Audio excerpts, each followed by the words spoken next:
Stephen A. Smith Show starts right now.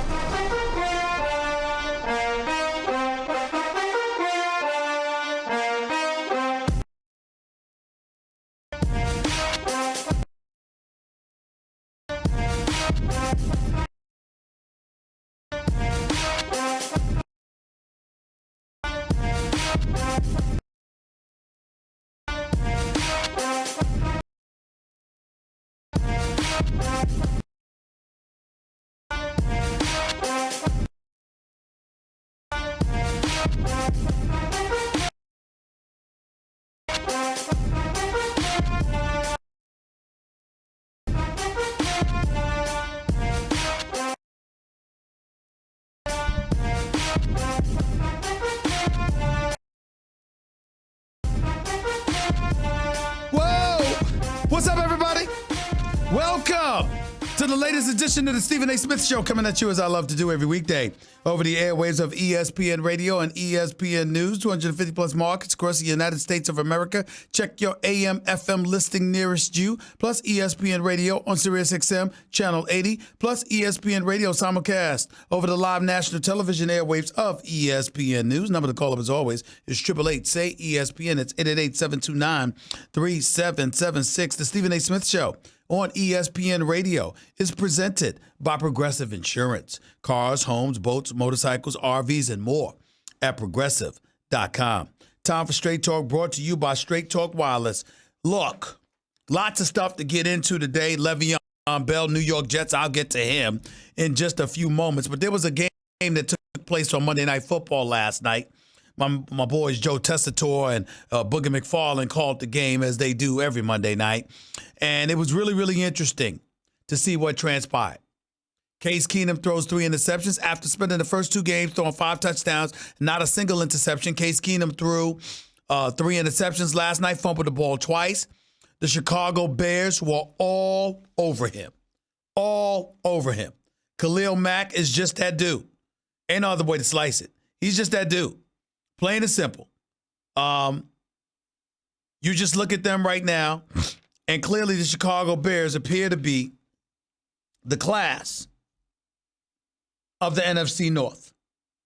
I mean, when you look at Mack, Trevathan, Roquan Smith, Floyd, Fuller, I mean, Prince of Mukamura didn't let somebody try to jump over him. He just simply backed up. We saw that. Eddie Jackson, Clinton Dix. Look at this defense. Front line, behind, back end, doesn't matter. At every single spot, from your defensive line to your linebacking group, to your safeties, both free and strong, to your corners, Chicago's defense is elite. There is no doubt about that. But we can't ignore the ineptitude of the Washington Redskins. We really, really can't. Even with McLaurin having 6 receptions for 70 yards, the bottom line is this. The Washington Redskins are just not a very, very good team. You can talk about them being saddled by injuries all you want to. Their leading rusher after 3 weeks is Adrian Peterson with over 60 yards. Their leading rusher is Adrian Peterson, who's got about 62 yards rushing. What is there to say? Case Keenum is completing 69% of his passes, but the bottom line is that what are you going to do? I don't give a damn about his 332 yards passing. Those 3 interceptions mattered. They were down 28-0. Put 3 points on the board before halftime. Thereafter, tried to act like they were mounting some kind of comeback. This was a blowout. This was a blowout. And when we look at the NFC North, we look at Green Bay, Chicago, and Minnesota, particularly in Minnesota, because they look like a totally, completely different team with Dalvin Cook coming out of the backfield for them. You got Aaron Rodgers completing just 61% of his passes. Got a QBR of 46. And Green Bay is undefeated. Who would have thunk it? Because they got the number 2 ranked defense in all of the NFL right now. And Chicago is clearly elite. Defensively, that is. Every time I look at Chicago, the one thing that jumps to my mind, the one thing that permeates my thoughts is this. What if they had drafted Patrick Mahomes or Deshaun Watson instead of literally moving up in the same draft to grab Mitchell Trubisky? What would this have been like then? Oh, my Lord. It would have been something special. But it ain't to be. Statistically, they've got the number 3 defense in the entire NFL right now. They're behind the Green Bay Packers, statistically speaking. And in reality, after losing the opener to Green Bay 10-3 because their offense couldn't do a damn thing, they beaten Denver, escaped from Denver with their 16-14 victory, and then blew out Washington last night. Now they're going up against Minnesota this Sunday, which is going to be a big-time game at Soldier Field. Can't wait to see it. But somehow, some way, if you're Chicago, you know you're not going anywhere unless Mitchell Trubisky steps up and gives you something on the offensive side of the ball. You ain't going anywhere. Nothing's going to happen. It is what it is. It's inescapable. And still, we look at the Washington Redskins right now, and the reality is that this team is just not that impressive. They're 30th in the league in defense and points allowed. They're 29th against the rush. They're 20th against the pass. They're 26th in yards allowed. And yes, like I said, Case Keenum is completing 69% of his passes. But we all know he's a journeyman quarterback. He's really a glorified backup. Let's not fool anybody here. We know what time it is with Case Keenum.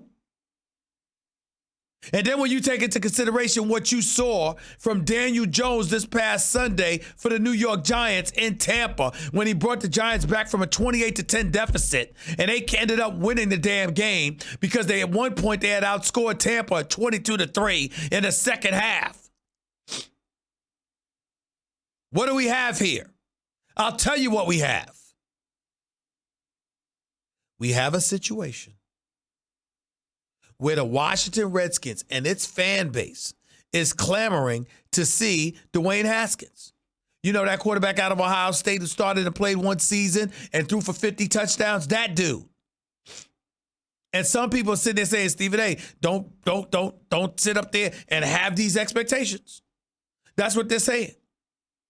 Daniel Jones is suddenly better than Dwayne Haskins. Maybe he is. Because I got news for you. Daniel Jones surprised the hell out of me with his ability to run with the football. He's got good size. He can make all the requisite throws. We know that. But the wheels that he has on him, as he proved by scampering for 2 touchdown runs, those wheels puts him in a position where there's no reason to look back at Eli Manning again. His career in New York is over unless Daniel Jones gets hurt because Eli can't run and could never do what this kid can do. And because that is the case, you have a different situation. Now, to my eye, even though I saw the placement of the football by Daniel Jones being exemplary, I also saw a few Giants receivers wide open against Todd Bowles' 3-4 defense where he was blitzing you all day. I also saw that. And before Saquon Barkley got hurt, he was on the field with them. And kudos to Pat Shurmur, who I never thought should be the head coach of the New York Giants, but he did a damn good job last week, and he definitely did a damn good job in coming to support Daniel Jones being in the starting lineup at the expense of Eli Manning and not waiting any longer. So credit should be given where credit is due. Oh, by the way, Daniel Jones, number 2 selling jersey in the NFL behind Patrick Mahomes this past week. Hey, let's give credit where credit is due. But now if you're the Washington Redskins, you know if you're Jay Gruden, you're going to hear this more and more. Dwayne Haskins. Why isn't he in the lineup? Put him in. Let's see what he's got. Why? Because if the Giants got their new franchise quarterback, where the hell is ours? That's what the Redskins are saying. And by the way, I don't blame them. Because if we're really being honest about it, how much more do you expect these people to put up with? I mean, can we really be honest here? The Redskins have 5 Super Bowl appearances and 3 Super Bowl titles in franchise history. But I got news for you. They haven't won a Super Bowl since 1991. Oh, I'm sorry. They haven't been to one either. Oh, I got more news for you. They haven't been to an NFC championship game since 1991. Oh, I got more news for you. Since 1991, that is literally 28 years. The Redskins have been to the playoffs 5 times. 5 times. 5 times.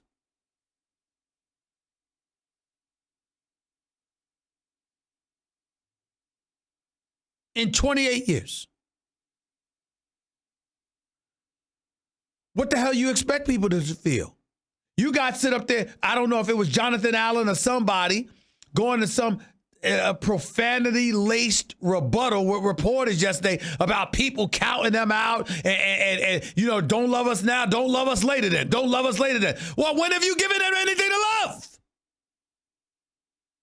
I mean, what the hell is going on here? You don't win a Super Bowl, I understand. You get knocked off, I understand. What possible excuse can you have being in the nation's capital with an owner like Daniel Snyder, who, if nothing else, throws his money around? You've got all the necessary resources available.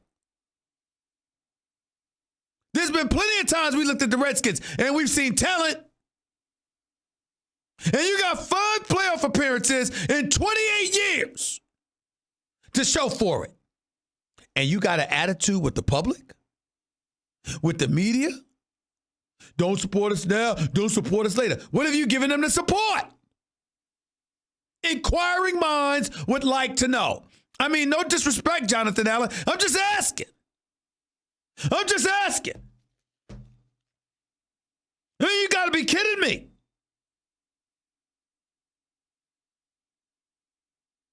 You don't see why people will have an attitude with you. You got to know to have attitude with other people. You lucky folks don't have an attitude with you.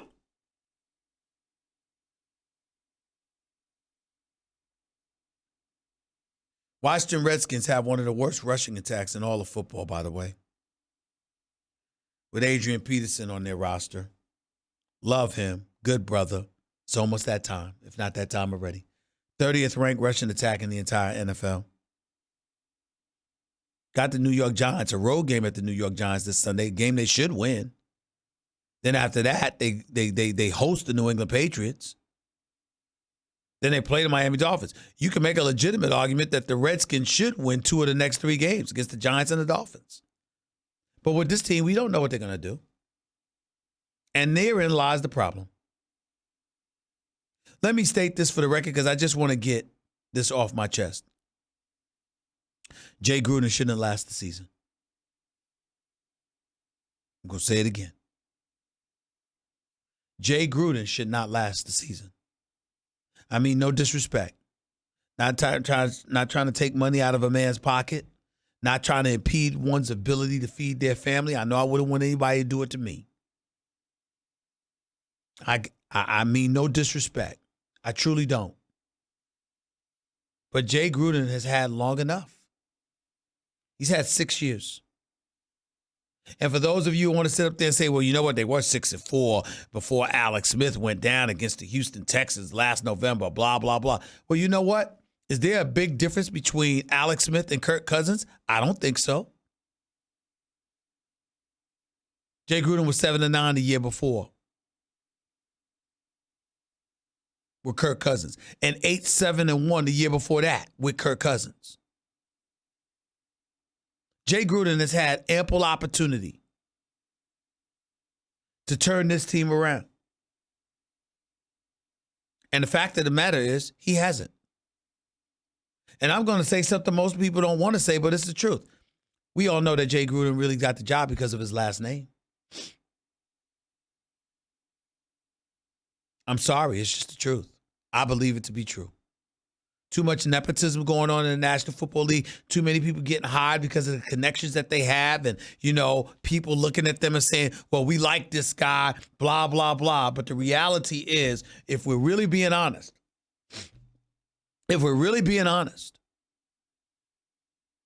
if Jay's last name wasn't Gruden, would he be the head coach of the Washington Redskins? Would he be the head coach of the Washington Redskins this long?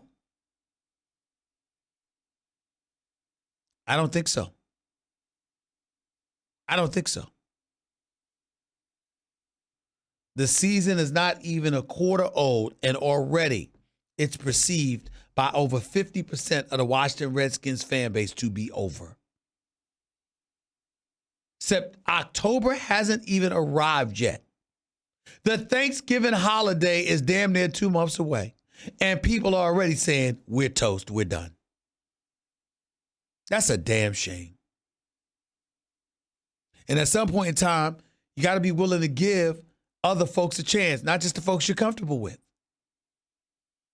Got to be willing to give folks a chance. 888-SAY-ESPN, that's 888-729-3776. You are listening live to the Stephen A. Smith Show, ESPN Radio, ESPN News. Somebody's got to say it. Somebody's got to say it. And I'm not going to lie to you. I think it needs to be some fresh blood. Y'all going to think I'm crazy. I look at my man Louis Riddick. I appreciate the fact that Dave Gettleman looks good right now with Daniel Jones as the quarterback. But what if he had kept Odell Beckham Jr. and then allowed Daniel Jones to be inserted into the lineup this early? And so Odell and Saquon with Daniel Jones would have been out there. What do you think it would have been like then? So let's not throw some parade for Gettleman. I personally believe our very own Louis Riddick should have had that GM job. I look at places like the nation's capital. I got to admit to you, I see guys like my man Ryan Clark or Keyshawn Johnson talking about football. I wish they were running football teams. They'd have better judgment of talent than some of the stuff we see out here. Jay Gruden's been on the job for 6 years in the nation's capital. In the nation's capital, Chocolate City. Chocolate City. And that brother can't even provide vanilla ice cream. I'm speaking metaphorically, of course. Find a way to assuage the concerns and to stimulate your fan base with something. Let the taste buds just taste something to look forward to. Y'all like that ice cream analogy? I did. I mean, it's got to the point where enough's enough.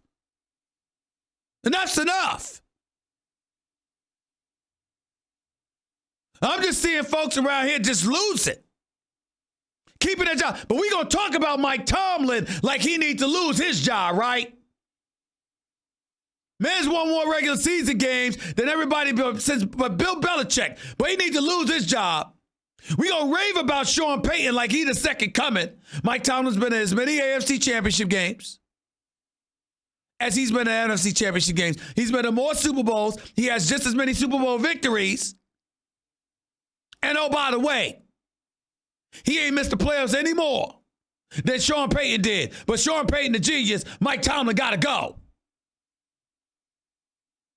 We here in New York City, the Mecca, the media capital of the world, Gotham City.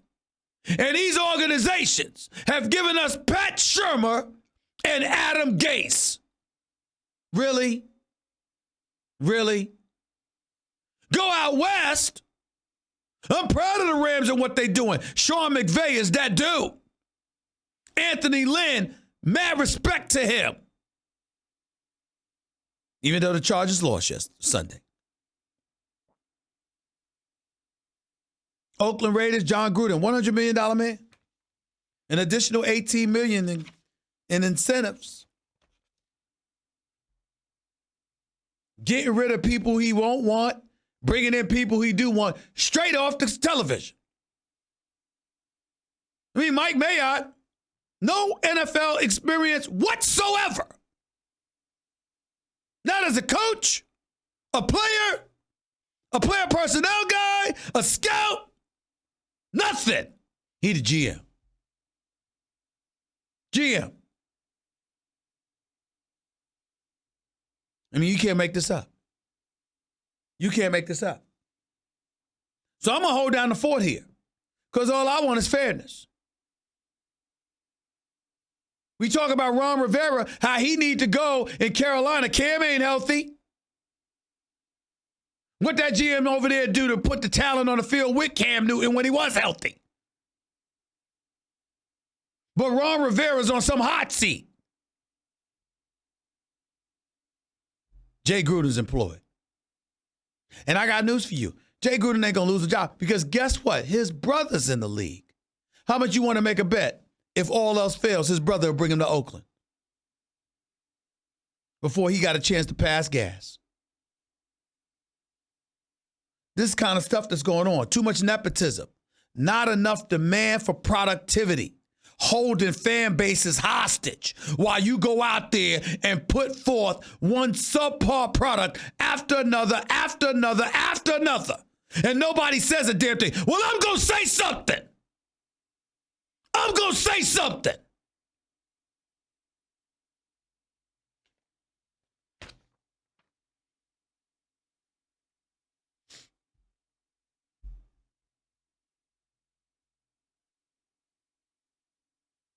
I never felt like Jay Gruden shouldn't last the season before this year. Kind of feel that way now. People chant for Haskins last night because they saw Daniel Jones. And now they saying, well, hell, Daniel Jones did that. Let's see what Haskins got, since so many people were saying Haskins should have been selected before him. And Jay Gruden sitting up there saying, no, we owe it to Case Keenum. Let me repeat that. We owe it to Case Keenum.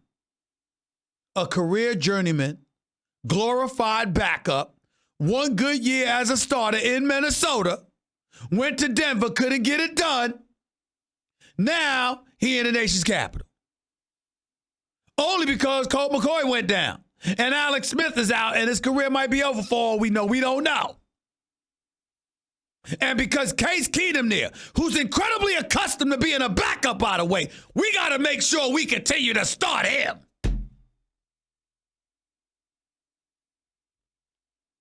Unreal. Unreal. 888-SAY-ESPN. That's 888-729-3776. You're listening live to the Stephen A. Smith Show, ESPN Radio, ESPN News. That was Straight Talk Wireless, everything for less, only at Walmart. By the way, we'll get into a little college football a little bit later because another coach that should be on the damn hot seat is Jim Harbaugh. Look, God, Lord have mercy. I watched the first half of that Wisconsin-Michigan game Saturday night. Talk about getting shellacked. Jonathan Taylor had 143 yards and 2 touchdowns in the first quarter. In the first quarter. Got to talk about Jim Harbaugh a little bit more. I will be doing that with Paul Finebaum to start off hour number 2. Plus, I'm going to get into Kansas a little bit. NCAA sanctions coming down the pike. All that and more.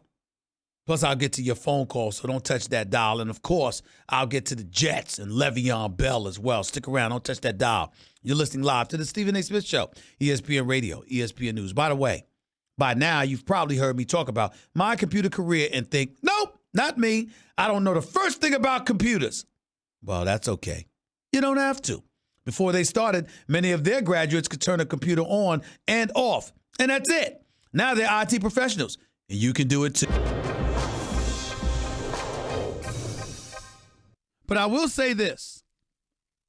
There are a lot of people that are sitting up here today.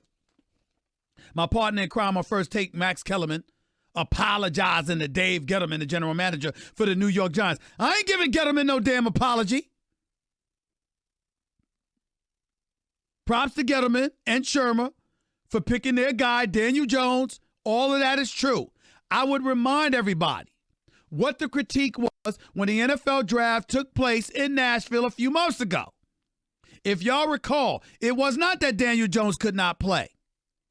It was not that he was some scrub or something like that. That was not the issue. The issue with the New York Giants picking Daniel Jones was that they passed on Dwayne Haskins out of Ohio State, who threw 50 touchdowns in one season for the Ohio State last year. That was the issue. And because Case Keenum's playing so well, we haven't gotten an opportunity to see Haskins yet in the nation's capital. To me, Gettleman and Shermer are only out of the woods with Daniel Jones if Haskins proves to be worse than Daniel Jones. If Haskins is better, you're still going to have people saying, what the hell you passed up on Haskins for? But we haven't been able to see him yet because Case Keenum's been throwing the football in the nation's capital, and the rest of us, as a result, have been forced to have to deal with that. But Daniel Jones deserves a whole lot of credit on this day. Congratulations to him. He was special yesterday. I think he's shown tremendous promise. I love the fact that he's in there instead of Eli. I had no problem with Shermer going with the change this early because guess what? Eli, it wasn't his fault.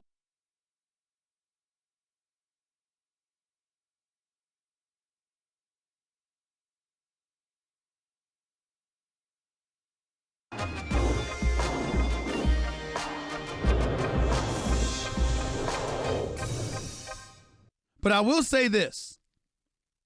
There are a lot of people that are sitting up here today. My partner in crime on First Take, Max Kellerman, apologizing to Dave Gettleman, the general manager for the New York Giants. I ain't giving Gettleman no damn apology. Props to Gettleman and Shermer Bears defense for picking their guy, Daniel Jones. Intercepted. That is Clinton Dix. Defense just completely dominate and wreck the game for Washington, possibly their season. Tried to go up and over, and the ball came out. We expect to come out and try to dominate football teams. 0-3, you drafted a quarterback in the first round, chance that you can make a switch at that position. If I didn't think we had a chance to get better, then I would make a change. But I feel like Case has the tools to get us some victories here moving forward. The Stephen A. Smith Show on ESPN Radio is presented by Progressive Insurance. Guests on the Stephen A. Smith Show appear via the Shell Pennzoil Performance Line.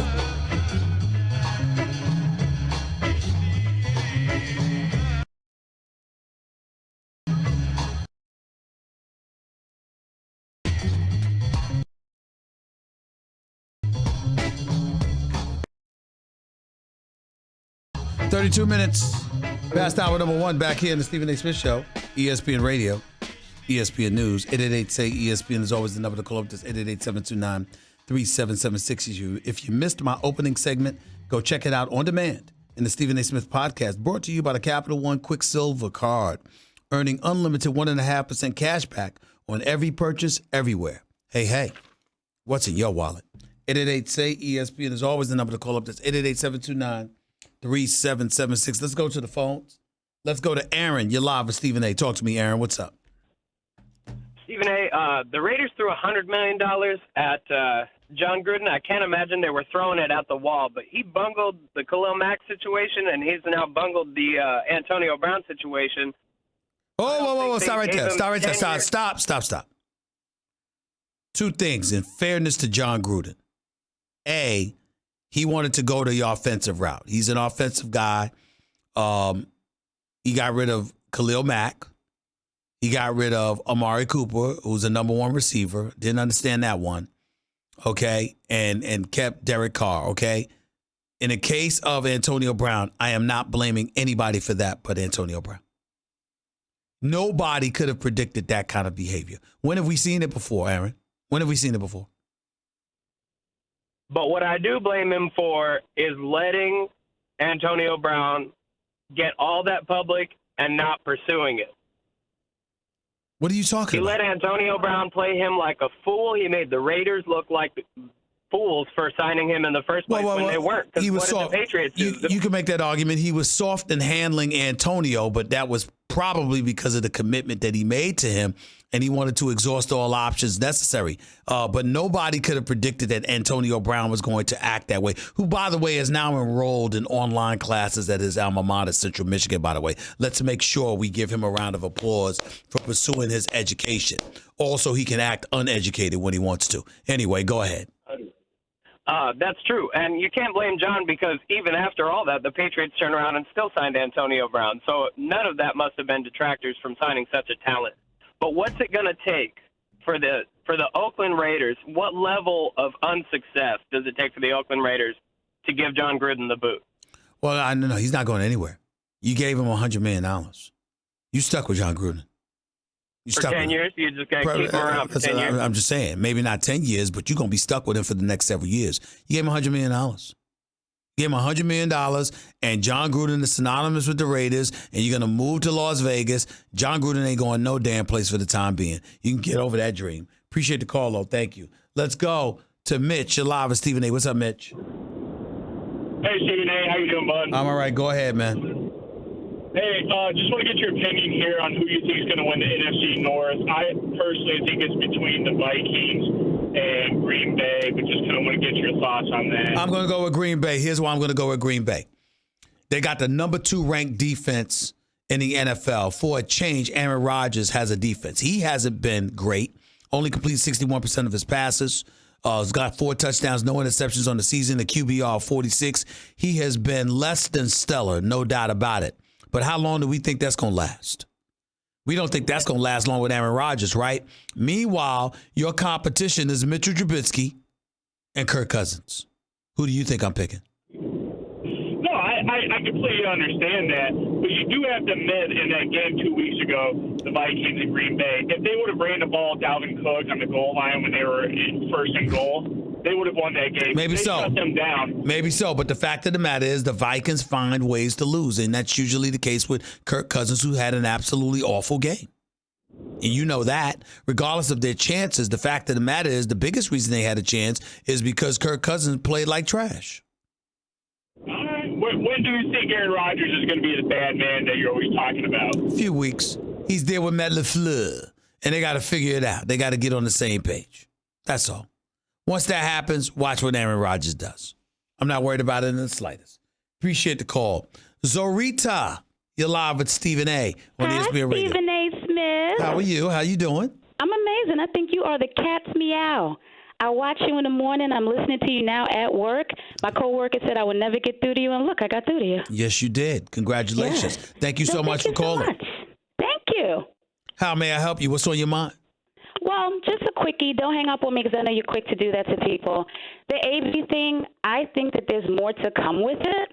There are other athletes that have done worse, and because there are 2 sets of rules, and you know what I'm talking about, I think that you guys are being a little tough, understanding that there are other people before him, and I'm sure after him, that will do the same, if not worse. Time out. I think that here's the difference, and I'd like you to comment once I finish. I think the difference, what you're missing about my disgust with Antonio Brown is that we're talking usually about people who hurt themselves, blow their money, get themselves in trouble, do those kind of things. The kind of stuff that he has done, he's hurt other people. Mike Tomlin threw him under the bus, backstabbed his teammate Juju Smith-Schuster, called Ryan Clark and Uncle Tom, acted like a belligerent child with the whole helmet issues, filing not 1 but 2 grievances against the NFL over helmet issues that was never an issue because they had put in the locker rooms 5 years in advance that they would be changing the helmets in this particular upcoming season, which he knew well in advance, okay? You got all of that going on. Then he threatens a general manager, calls him out of his name and threatens to punch him in the face. Okay. Then he stands John Gruden up for a meeting, and then when the agent Drew Rosenhaus gets him on the phone, he secretly tapes himself and John Gruden talking and posts the damn thing on YouTube. Those are the kind of things, Sarita, I'm talking about. You could talk about people may have done worse in terms of criminal activity or whatever the case may be. But by and large, and we're certainly not talking about those involved with domestic violence issues because clearly they harmed other people and they shouldn't have been in the league either, to be quite honest with you. But when you really, really look at it, the bottom line is the issue in question is that Antonio Brown has hurt himself. He's hurt other people. He hasn't hurt himself, and I think that's why you see the level of disgust aimed in his direction. Hurt himself, and I think, like I said, there's more to come with his story. I think there are other issues, maybe psychological, that are going to come to pass, and I think that people should take that into account. Well, let me ask you a question. Zarita. Are you a black woman? I am. If a white guy was in the National Football League and he was expressing or displaying some of the same issues, would you be as understanding in using CTE, mental issues, or whatever the case may be to explain away his behavior? Yes, because mental issues have nothing to do with color. Right. I agree with you. But you do understand that most people aren't as fair-minded as you and I, right? That is true. We're amazing people, so there you go. There we go. Zarita, call back anytime. I appreciate it. Thank you so much, my dear. Call. Thank you for calling. I appreciate it. 888-SAY-ESPN. It's 888-729-3776. Back with more of your calls in a minute. Zarita did have a lovely voice, John. I must admit that. She had a wonderful, wonderful voice. It's looking nice talking to her. You're listening live to Stephen A. ESPN Radio, ESPN News. Your radio, your computer.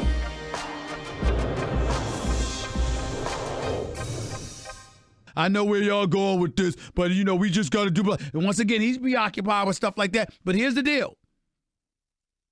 This is your franchise quarterback. In his second year, you have to protect him. You have to protect him. Aaron Donald, who finally got a sack this season, went 5 games without a sack. The playoffs, the Super Bowl included, plus the first 2 games of the season, didn't have a sack. Aaron Donald made some big plays going after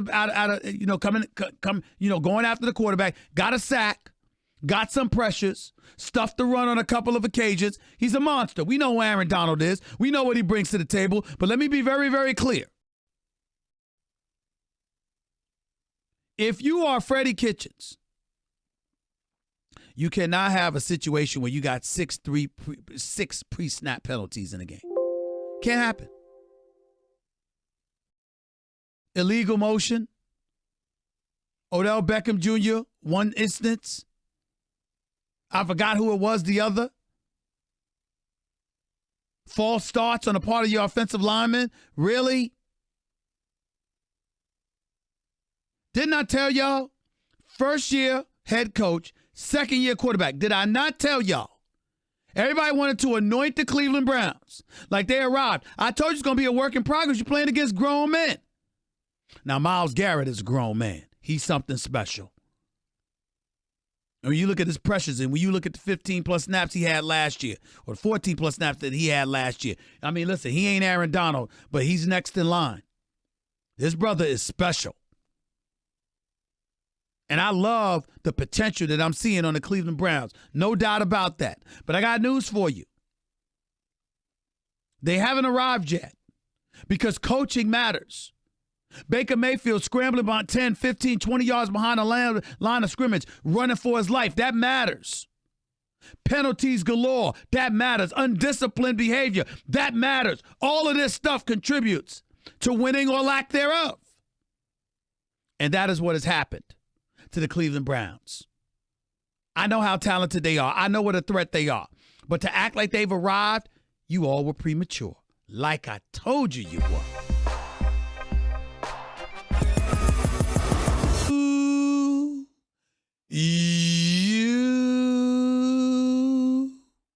That's to my sister Carmen.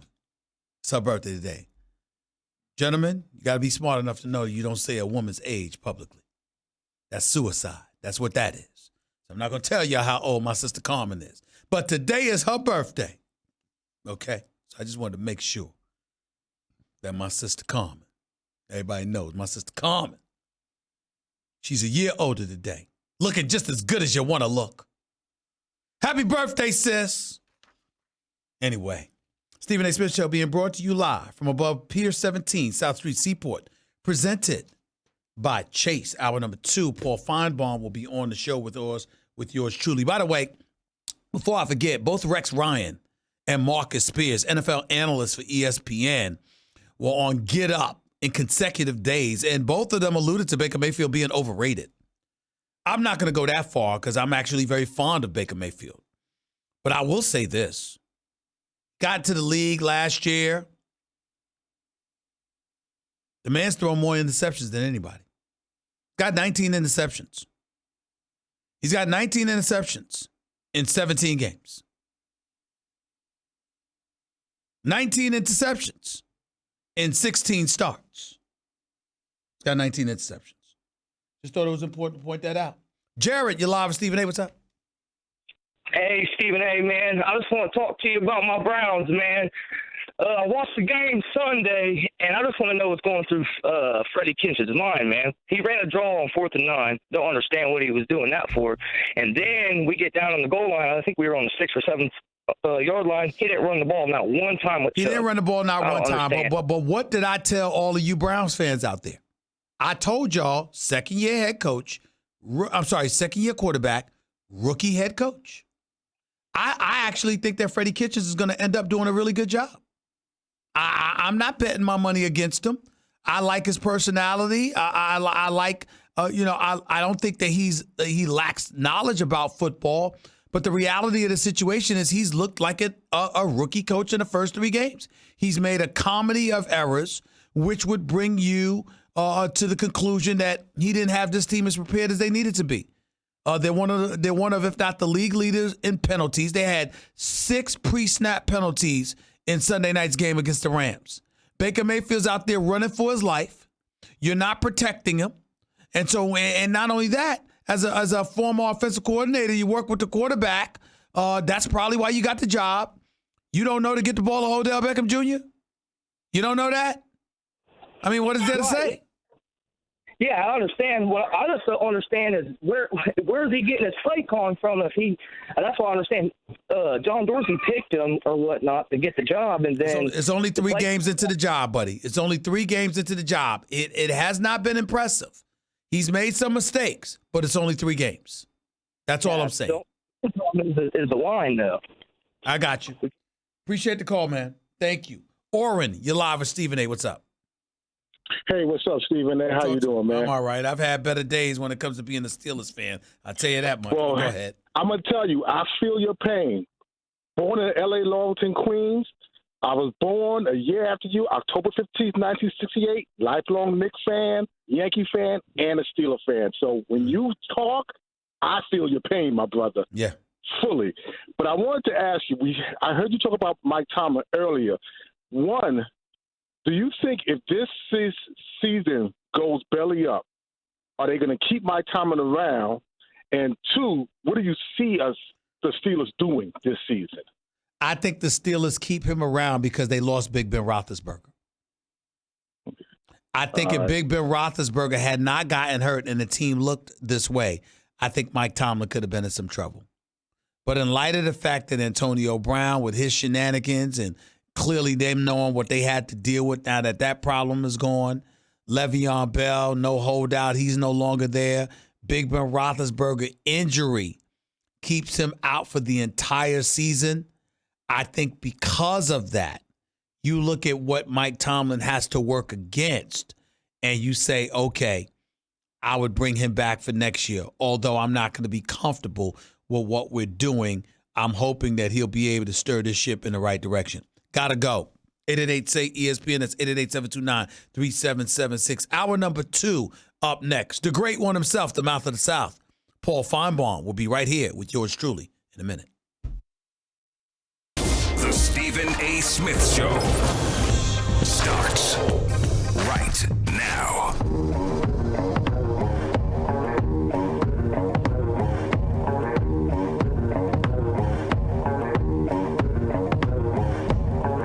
Welcome to hour number 2 of the Stephen A. Smith Show. Here with you over the airwaves of ESPN Radio, ESPN News, 250-plus markets across the United States of America. Check your AM, FM listing nearest you, plus ESPN Radio on SiriusXM Channel 80, plus ESPN Radio, simulcast over the live national television airwaves of ESPN News. 888-SAY-ESPN is always the number to call up. That's 888-729-3776. The Stephen A. Smith Show on ESPN Radio is presented by Progressive Insurance. Drivers who switch and save pay an average of $699 less per year. Also, from the biggest concerts and games to the hottest theater shows and more, Vivid Seats has it all. Download the app and join the Vivid Seats Rewards loyalty program today. Ladies and gentlemen, weekly, I receive a treat. I have my man, my brother, a good friend of mine, great radio host, does a great job on college football. I think very, very knowledgeable about all things football. Love having him in here on a weekly basis, sitting right next to me during the college football and the NFL season, the one and only Paul Finebaum. What's going on, buddy? How you doing, man? It is my pleasure. And Stephen A., I'll speak out of school. I'm in Houston, the Houston airport, about to catch a plane for Bristol. Yep. I'm trying to keep up with all the games. and all of a sudden, I see a text from Stephen A. Smith. I'm going, mate, I wanted to say, TSA guy, hold on a second. I got to talk to this guy. That's right. And I was texting you because I was in LA at the time, Saturday morning, and I woke up at 9 a.m. to watch Michigan, Wisconsin. I turned it off at the first half. I could not believe the way Michigan was getting obliterated. I mean, Jonathan Taylor, he's a stud. Please don't get me wrong. This kid that's running back out of Wisconsin, he's a stud. Big, strong, he's got speed with him, hits the holes real quickly. I like him a lot. Heisman Trophy candidate as far as I'm concerned. Who knows? But this guy had 143 yards and 2 touchdowns in the first quarter. And think about this.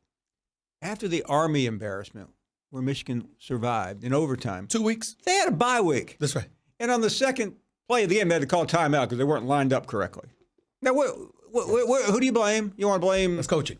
Yeah. It's coaching. It's coaching. But put into perspective, listen, I know he works at another network, but Chris Carter is my brother. He'll always be my brother. He's a great NFL analyst. He's working for Fox Sports right now. He was at ESPN for years. I had an opportunity to watch him for a few minutes this morning. Obviously, he comes from the Ohio State. He was literally on national television cheering for Jim Harbaugh to keep his job just so Ohio State can continue to pile up wins against Michigan. That's how bad it is now, Paul. But do you know the problem? For Michigan fans are not hungry to get rid of him because the previous 2 coaches were Rich Rodriguez and Brady Hoke, and they still believe that Harbaugh is going to get them out of this. He's not. You know that. I mean, at 5th year, you just don't wave I thought he was going to wave a magic wand and all this ineptitude and arrogance was going to go away. But I'm pretty convinced now it's not going to. So, if they were to get rid of him, then they have to think outside the box. And I don't think Michigan's capable of that. Paul Finebaum right here with Stephen A., ESPN Radio, ESPN News. Tell me this. Where did it go wrong? What has happened? Because remember, listen, a legitimate argument could be made that Jim Harbaugh's greatest victory at Michigan was a loss to Ohio State years ago when it came down to the wire. Well, I'm not a stat guy, but last 3 games against ranked teams, which started with Ohio State, and by the way, that was they were playing for a shot at the playoffs last year. The bowl game against Florida and then the game Saturday, they've lost by 23, 26, and 21 points. So this year, things were going to change. I believed it, Stephen A. I sat here with you the other day saying, I really think this team, I don't know why I said that, but we're talking college football. Mm-hmm. Jim Harbaugh, he's had a very good defensive coordinator in Don Brown. He went out and got an offensive coordinator in Josh Gaddis, and he had never, Nick Saban didn't want this guy to be his coordinator, but Jim Harbaugh said, I know more than Nick Saban. I'm going to bring this guy up here, and everything is going to be great. Well, the guy's clueless. Right. And, Shea Patterson is a pedestrian quarterback who would have gotten beaten out at Ole Miss. And, I blame myself because I looked at Harbaugh and I said, he did it with the 49ers. He beat Pete Carroll as a 40-point underdog. He'll do it again. No, he's not. He's not doing it again. It's one of those situations. This is my last point about Jim Harbaugh. It's literally gone to, this is a man that first of all, he was a developer of quarterbacks because you looked at what he did transitioning from Alex Smith to Colin Kaepernick. He guided the San Francisco 49ers to a Super Bowl where he lost to his brother, John Harbaugh, and the Baltimore Ravens, but they came back with a fierce second half effort, no doubt about it. Can't take anything away from them. But he's regressed from that to a point right now, I really believe he would have a hard time getting a job if he were to lose the Michigan job. I agree. And by the way, he probably should have been to 3 Super Bowls. Yeah. I mean, that's not an exaggeration. Yeah. I was talking lost to the Giants in an NFC Championship game one year. That's I was talking to an NFL guy today, so I think Jim could still get a job in the NFL. Where? What? Selling concessions at the stadium? I mean, Stephen A., you know the NFL. They're not hiring Jim Harbaugh right now. And you can say, well, they hired Freddie Kitchens. Okay, well, Freddie Kitchens at least was ascending. May not be for long. Right. But Harbaugh is I mean, he's a beaten down stock price that nobody wants anything to do with, and I don't enjoy beating the guy up. I mean, I've tried to like him in a perverted, maybe that's the wrong word, but I don't know how you can't like him normally. Yeah. And I think he's if you're a recruit and you're looking at Georgia and Clemson and Ohio State, Alabama, and Michigan, are you kidding? Why would you go there? Not at all. Not at all. Unless you're Desmond Howard's son, you're not going there. Can't knock you one bit. Paul Finebaum right here with Stephen A. ESPN Radio, ESPN News. While I got you on this subject, you're right here in New York City with me right now. Daniel Jones, former quarterback at Duke, shows up in his first game, a rookie, as a starter for the New York Giants. Plays lights out. Incredibly impressive against Tampa Bay. What did you see from his performance? How shocked were you by it? And what does it say to you about him, particularly in comparison to Dwayne Haskins, who folks in the nation's capital were clamoring for last night while the Chicago Bears were running their team out of the district? I mean, I was with Jeremy Fowler earlier today on a show, and he said, the Redskins are going to be patient. For what reason? What's there to be patient about with Jay Gruden? I was surprised, and Steve and I liked what you said this week. No reason to apologize to anyone right now because we think he's going to be a star. I'm reading the Post today, and he's already won New York.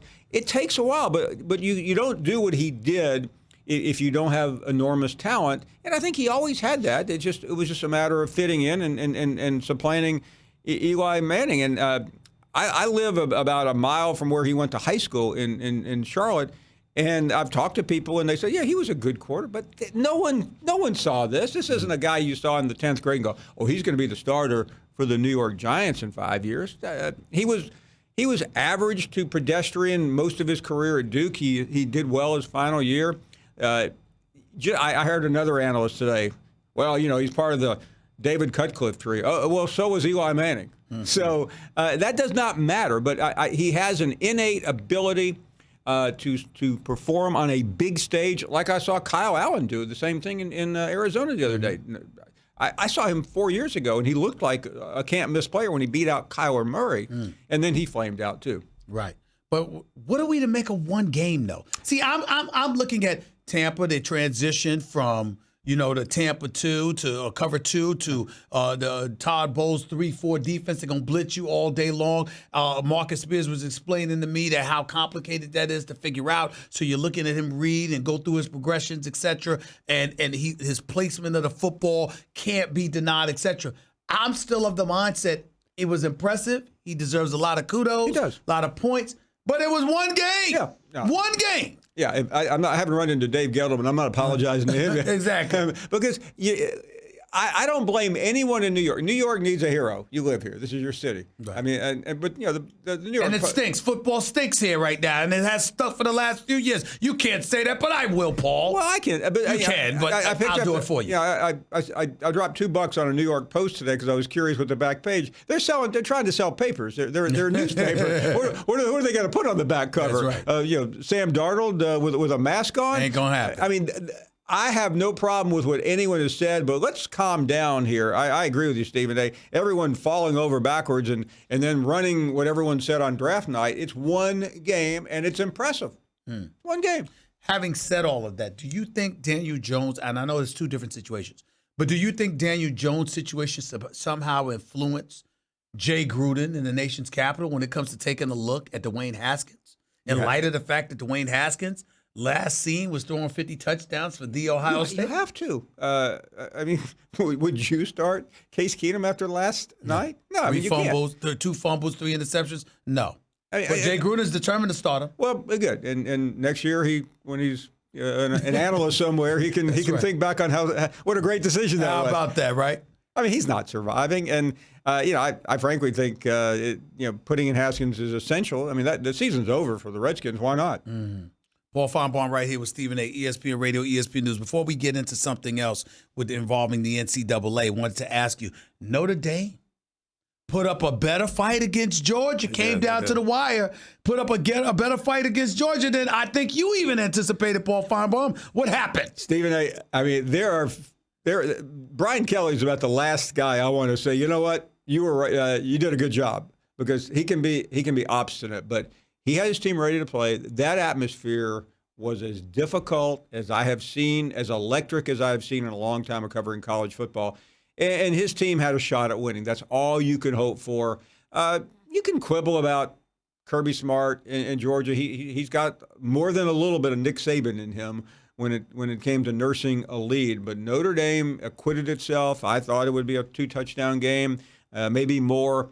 Their path now to the playoffs is not very good, but one game I thought they were going to lose, they're not going to, and that's against Michigan. So they are now really in a good spot. They had two brutally difficult games. They lost one, and I think they'll win the other one, and they just have to hope. But I still don't think they can make it. Did the game tell you more about Georgia or Notre Dame? It's a good question. I like Georgia, but I didn't think they quite lived up to the expectations. I still believe they are a complete football team, and if Alabama continues to lose defensive players, they could beat Alabama. But the SEC is confusing right now. LSU's the hot team. Don't forget about Auburn. They have two of the most impressive wins in college football this year, and a rookie quarterback. But I still like Georgia. I think the moment was just so overwhelming. I mean, I hate to sound like everybody, but these are young players, and that was a Super Bowl like scene. Auburn just beat Texas A&M, correct? Badly. Now, looking at that, is it going to get to a point? How far are we, rather, from comparing Jimbo Fisher to Jim Harbaugh? In light of the expectations. Good question. I was in 10 years, $75 million contract a couple of years ago. I was in College Station Friday and Saturday and talked to him, and I thought this was one of the better coaches in the country, and he has just been made a fool out of twice this year at Clemson and by Gus Malzahn Saturday at home. Stephen A. I mean, there's no excuse. I still never believed they could do better than 8-4 this season, considering they had the number 1, 2, and 3 teams actually they have the top 4 teams on their schedule with Clemson, Alabama, Georgia, and LSU. I thought they would lose all 4, which is no crime, but they're going to lose. They're going to come out of this maybe 7-5, and next year Jimbo Fisher better show what he's all about, because with every loss by Jimbo Fisher, you have to objectively ask yourself, how responsible is he for what happened at Florida State?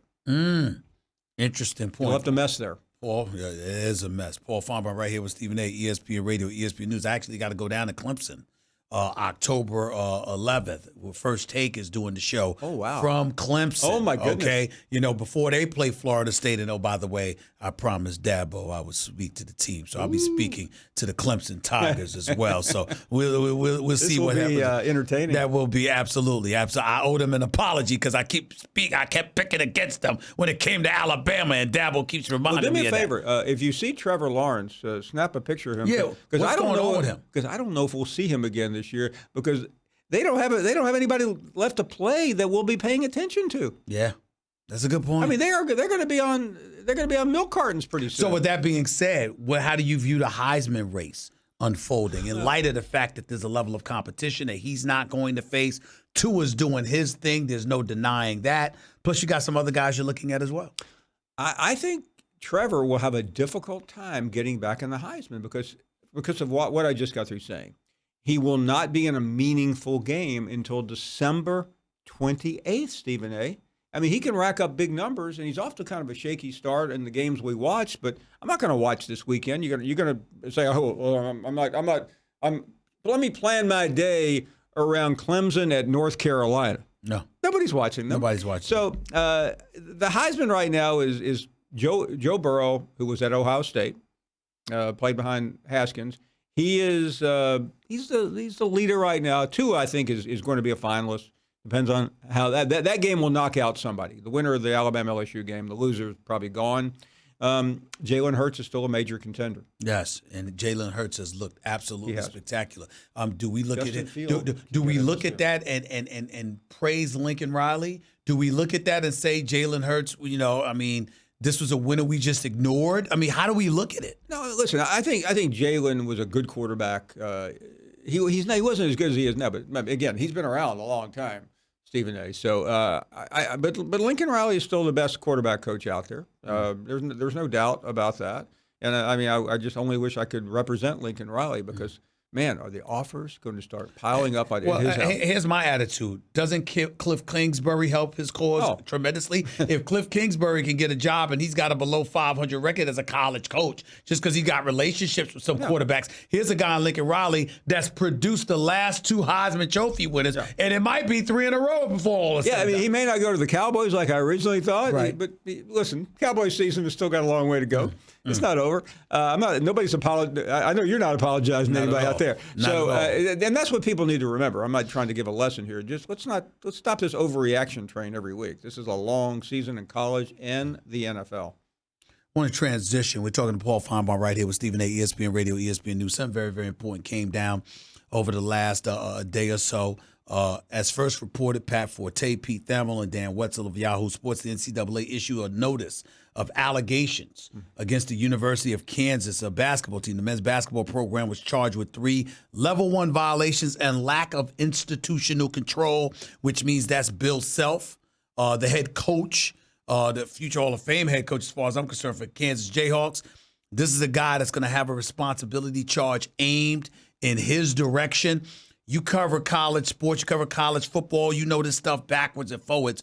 I wanted to get your thoughts about the charges leveled against Kansas's program, and more importantly, what you think when you hear responsibility charges or lack of institutional control. What does that mean to Paul Finebaum, knowing college sports the way that you do? That means the NCAA is saying, we want you out. You can find lesser charges. You can avoid the coach. You can blame anyone you want. I mean, the NCAA makes it up as they go along. They are saying, we think your coach is a cheater, and when this is all over, you should fire him if you know what's good for you. Now, again, everybody has a right to defend themselves. Right. And in fairness to Bill Self, he has defended himself through his lawyers and stuff. He says, notice that they did not implicate him. They didn't say he knew anything. No. They didn't say he was involved, but nevertheless, they're holding him. It's important to remember Jeff Long is the athletic director of Kansas. He came from Arkansas. He's been around a long time. And I say that because this isn't someone who's a longtime Kansas rock chalk Jayhawk guy who knows Bill Self very well. He probably knows him, but he has no allegiance to him. I think Bill Self, when this is all adjudicated, will be done. I mean, he'll fight a vigorous fight. He'll act like he had no idea. He'll call Rick Pitino and say, "Okay." I was getting ready to say, is this the second coming of Rick Pitino? He said, "How did you do it? Give me your lawyer's name." But this is a result of what happened down the street here in this trial last year and the year before. And this, it's not over yet. That FBI probe where assistant coaches got arrested and indicted, some incarcerated as well. You still have there's some big time program, but Kansas is the biggest. I mean, it's one of the biggest programs in history. I mean, basketball was invented out there, and I don't. I mean, short of winning the title this year, which can always make you friends in the administration building, I would be shocked if Bill Self were coaching there a year from today. You're a pundit as well as a reporter extraordinaire, a commentator extraordinaire. This is what you do. You give us perspective, not just information. From your perspective, the Patinos of the world, the Bill Selfs of the world, the believability factor is what? And I only ask that question and preface that question by saying, usually we automatically assume they're guilty. Right. But it's the NCAA. And because it's the NCAA, there's so many cynics and skeptics out there aimed in their direction. It's actually plausible that some believability should be aimed in your direction because of how they can be. To that you say. And there's a feeling that the NCAA really doesn't care what happens. And now they are just trying to make an example because they were made to look really stupid in this trial. But the problem with college basketball, Stephen A., is there's no amateurism.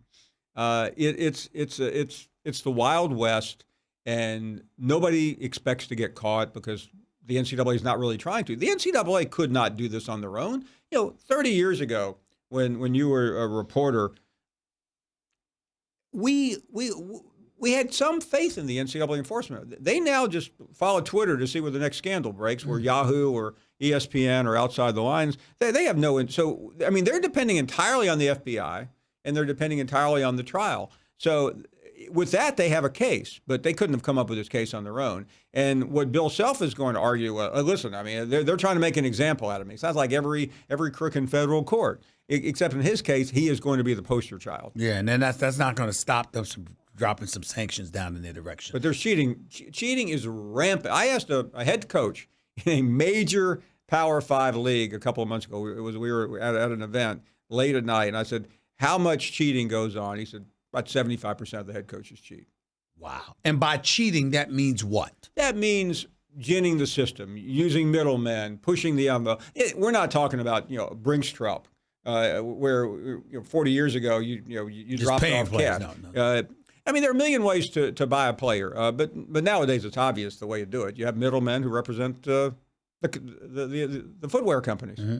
Are you a proponent? Remember when Condoleezza Rice and her group came down with this notion of essentially players, talk about 1 year eligibility, the eligibility. I'm a bit foggy with it now because Rich Paul and others were involved, and because they felt like it was handcuffing the agents and castigating them to some degree. But I was thinking more of the case where the state of California, Gavin Newsom was talking about you can profit off of your likeness, you can profit off of your own marketability, etc.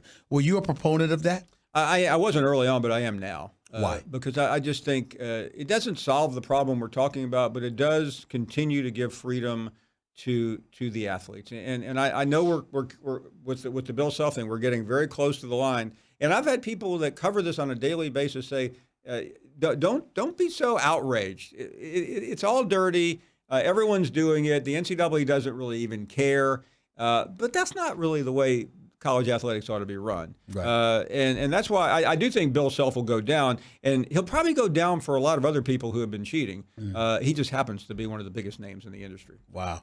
Paul Finebaum, always appreciate you, buddy. You can catch his show. It's coming up at the top of the hour, the Paul Finebaum Show. Make sure you don't miss it. Paul Finebaum, the great Paul Finebaum, right here with Stephen A. ESPN Radio, ESPN News, 888-SAY-ESPN. That's 888-729-3776. More of the Stephen A. Smith Show on ESPN Radio in a minute. By the way, do you have frequent heartburn? Like the kind where you have antacids stashed everywhere in case it pops up? You know what I'm talking about. You keep some in your bag or your desk or your car or your nightstand. You have those chalky tablets ready for whenever and wherever heartburn strikes. Well, listen up. But I will say this. There are a lot of people that are sitting up here today. My partner in crime on First Take, Max Kellerman, apologizing to Dave Gettleman, the general manager for the New York Giants. I ain't giving Gettleman no damn apology. Props to Gettleman and Shermer for picking their guy, Daniel.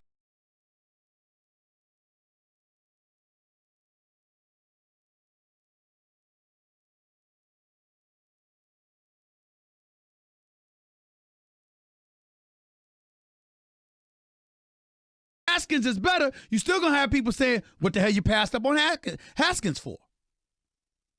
But we haven't been able to see him yet because Case Keenum's been throwing the football in the nation's capital, and the rest of us, as a result, have been forced to have to deal with that.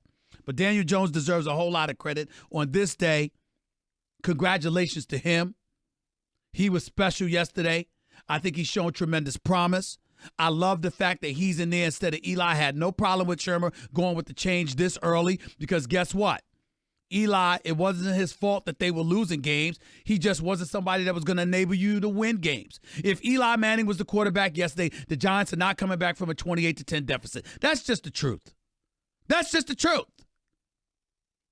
Daniel Jones breathed new life into the Giants' offense. As a result, their defense showed up and I thought played quite well in the second half. And they had a lot of energy. They were going after it. And I give them a lot of credit where credit is due. In the end, though, Daniel Jones stole the show. Congratulations to him.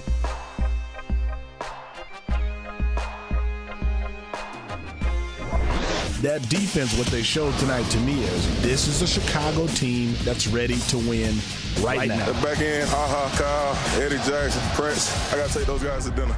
I got to take them to dinner this weekend.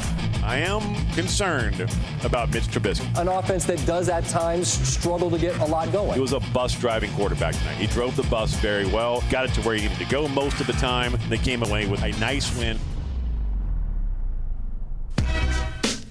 The Smith Show on ESPN Radio is presented by Progressive Insurance. Guests on the Stephen A. Smith Show appear via the Shell Pennzoil Performance Line.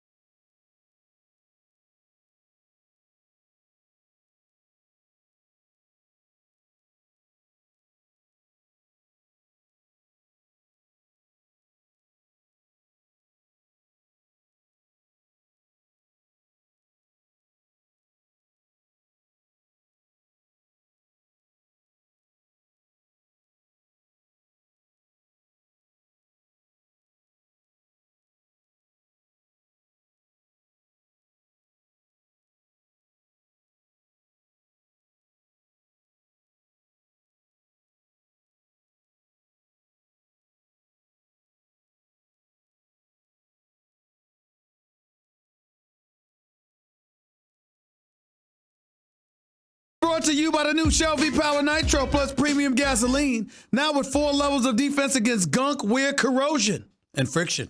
888-SAY-ESPN. It's 888-729-3776. Thanks to the great one, the one and only Paul Finebaum, for coming on the show and blessing us with his presence for the last 20 minutes or so. Let's get back to the phones at 888-SAY-ESPN. Let's go to Sean. You're live with Stephen A. What's up, Sean? Good afternoon. How are you?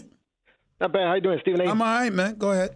Stephen, my question is, with the struggles that the Cleveland Browns are having, what do you feel that it's saying about Hugh Jackson, and maybe they shouldn't have gotten rid of him so fast? Hell no.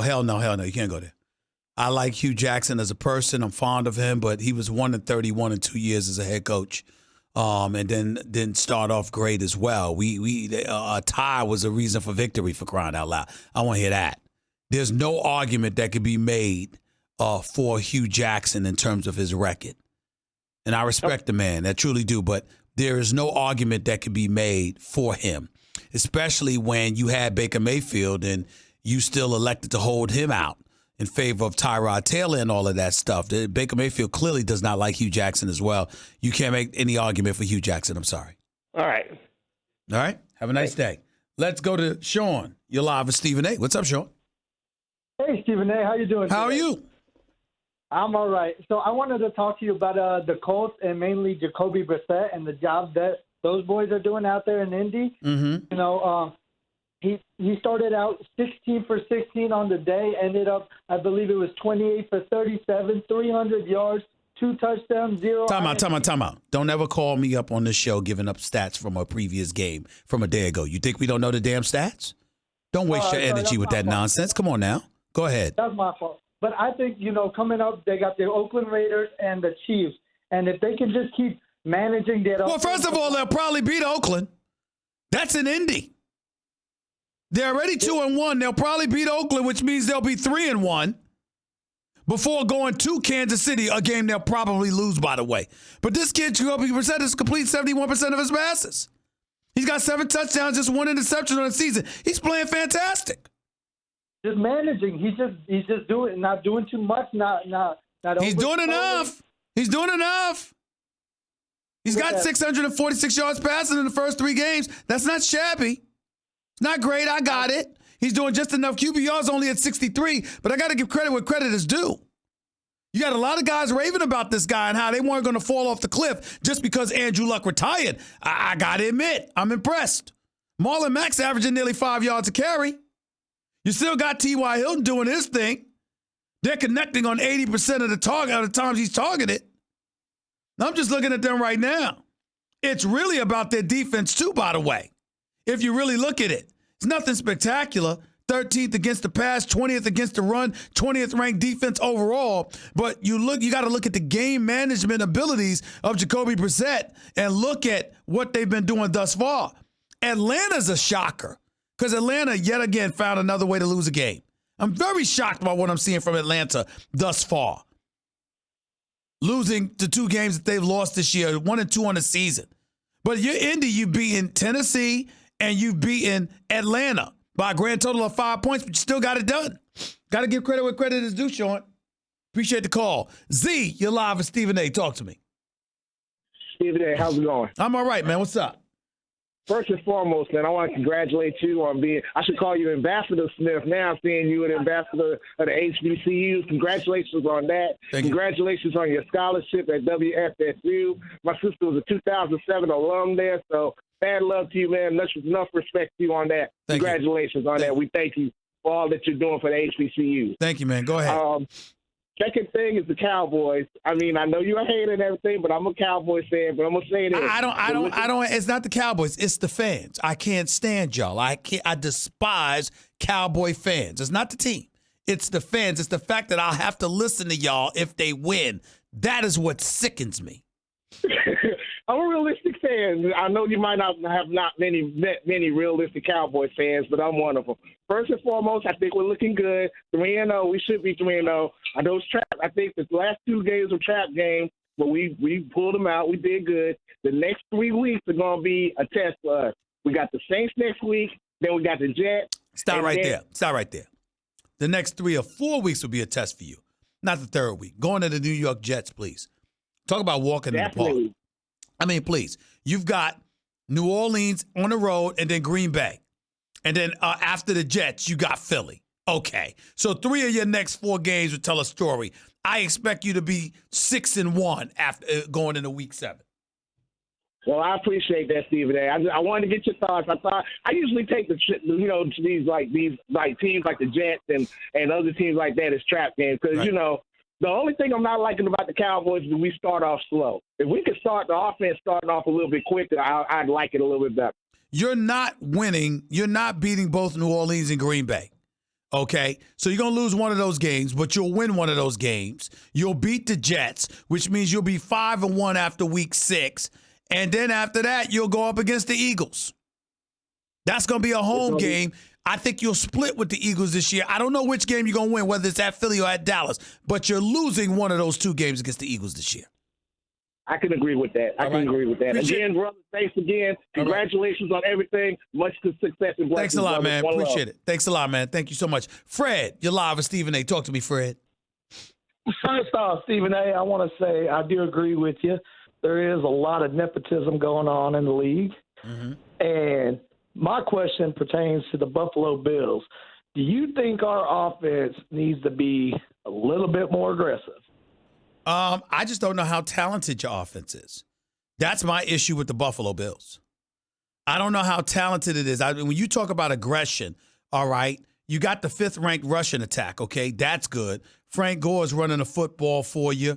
Along with Josh Allen, he's scrambling out of the pocket and doing some things. And this kid, Devin Singletary, in a couple of games he's played, has done something. But the bottom line is that when you look at you guys, I mean, you got a guy like John Brown who could be electric, and he's your leading receiver thus far, him and Cole Beasley, who's been playing well for you thus far in the slot. Dallas was bragging about upgrading from Randall Cobb to him. But Cole Beasley has been producing for you guys. In the end, what it really comes down to is your defense. You got the 5th-ranked defense, 5th in yards allowed, and 5th in yards allowed as well. Great against the rush and the pass. Your defense is no joke. I understand y'all are looking at it and saying maybe we need to be more aggressive. But what I would tell you is that even though Josh Allen has completed 64% of his passes, the bottom line is 3 touchdowns, 3 interceptions for a reason. He's still a relatively young quarterback. To be more aggressive is to invite him to potentially make more mistakes, and you might not want to do that. Okay. All right. Thank you. Take it easy, man. 888-SAY-ESPN. That's 888-729-3776. You're listening live to Stephen A., ESPN Radio, ESPN News. Back with your calls to close out the show in a minute. Your radio, your computer, your phone.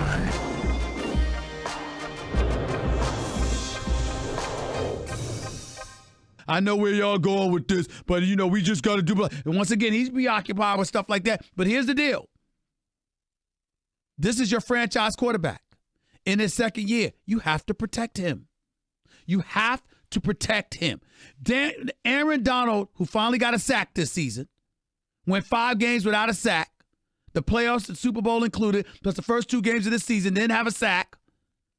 Aaron Donald made some big plays going after the quarterback, got a sack, got some pressures, stuffed the run on a couple of occasions. He's a monster. We know who Aaron Donald is. We know what he brings to the table. But let me be very, very clear. If you are Freddie Kitchens, you cannot have a situation where you got six pre-snap penalties in a game. Can't happen. Illegal motion. Odell Beckham Jr., one instance. I forgot who it was, the other.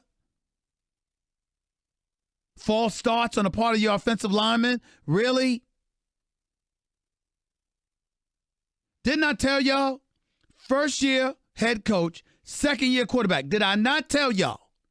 Everybody wanted to anoint the Cleveland Browns like they arrived. I told you it's going to be a work in progress. You're playing against grown men. Now, Myles Garrett is a grown man. He's something special. And when you look at his pressures and when you look at the 15-plus snaps he had last year or the 14-plus snaps that he had last year, I mean, listen, he ain't Aaron Donald, but he's next in line. His brother is special. And I love the potential that I'm seeing on the Cleveland Browns. No doubt about that. But I got news for you. They haven't arrived yet because coaching matters. Baker Mayfield scrambling about 10, 15, 20 yards behind the line of scrimmage, running for his life. That matters. Penalties galore. That matters. Undisciplined behavior. That matters. All of this stuff contributes to winning or lack thereof. And that is what has happened to the Cleveland Browns. I know how talented they are. I know what a threat they are. But to act like they've arrived, you all were premature. Like I told you were. The Stephen A. Smith Show on ESPN Radio is presented by Progressive Insurance. Guests on the Stephen A. Smith Show appear via the Shell Pennzoil Performance Line.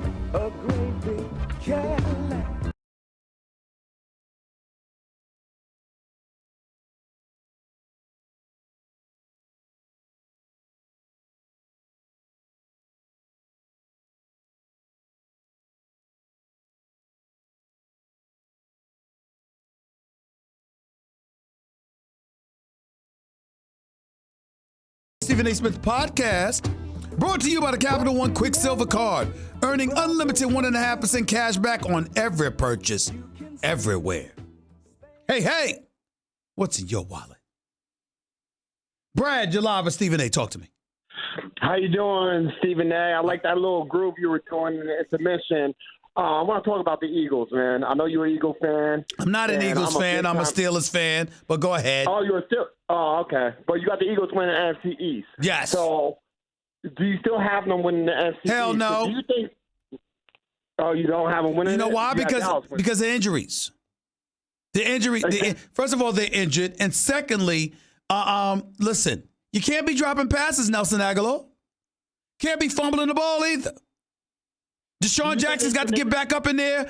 Alshon Jeffrey's got to get back up in there. I mean, listen, the Eagles have the talent to win. The problem is their injuries have them hamstrung, and Dallas is gaining too much of an advantage. They already got a 2-game advantage.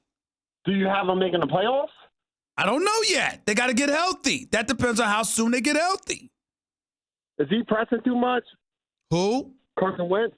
Do you think Carson Wentz is pressing too much? I'm sure he is. He's only completing 61% of his passes. He's trying. He got to overcompensate. They don't have the greatest running game in the world. Who the hell is this Miles Sanders? Jordan Howard, he's only got 25 carries in 3 games. You got him from Chicago. Then he needs to start. I'm just saying that the bottom line is they got to get healthy, bro. I'm not a doctor. If they were healthy, I got them winning the division. But with them being unhealthy, losing a game to the Detroit Lions, dropping a bomb at the end of the game that Carson Wentz put right in his hands, what do you want me to say? Yeah, he was wide open. Do you think that they should trade for Jalen Ramsey? For who? Jalen Ramsey. That's not their problem. Of course, I think they should upgrade at the corner position because Darby ain't what he used to be. But the bottom line is that's not really their problem. Their problem is injuries. I got to go. Appreciate the call. Let's go to Brian. You're live with Stephen A. Real quick, Brian. Go ahead. Hey, man. How you doing, Mr. Stephen A? I'm all right. I'm good. Go ahead. What is the deal with our Steelers right now, brother? They don't have enough talent. Let's just call it what it is. We got talent. It's just our quarterback. You don't have enough talent. You don't have enough. Let me ask you a question. How's James Conner look this season? Well, he's been hurt, so Stop it. He's played, didn't he? He's played. Yeah, he played. All right, he hadn't looked good. Let's call it what it is. Yeah. Juju Smith-Schuster, I appreciate the touchdown that he had down on left sideline against San Francisco. Has he looked like a number one receiver, or does he look like somebody that has missed Antonio Brown? Looks like he's missed Antonio Thank you Brown. very, very much. That's the whole point. Let's stop this nonsense. Talk to me tomorrow when I have more time for you. Let's go to Lawrence real quick. Lawrence, go ahead. Hey, Stephen A., I just want to touch on this subject real quick. How you Hurry doing, up. bro? Hey, you got 30 seconds. Generational type plugging as far as with the coaches, as far as hooking up their family members. That it's a dynamic. It's an issue with that. It's not certain people that gets the plug in, and it's not. I know it's not Afro Americans that get the plug in as far as general manager and coaching. Can you light me on that? And also as far as generational plugging, as far as quarterbacks on the field, as far as the managers. Listen. The bottom line is this. I mean, it's about relationships in most instances in life, and the reality of the situation is on far too many occasions, we don't have African Americans within the National Football League that have those kind of relationships. I mean, think about it. If Mike Tomlin never left Pittsburgh and went to the nation's capital, he should have control of football operations as well as be the head coach. He's not going to get that opportunity, and we all damn well know it. Okay? It's just that simple. It's just the truth. But we can touch on this when I have more time. I'll be back with y'all in 22 hours. Until then, peace and love, everybody. Stephen A. signing off.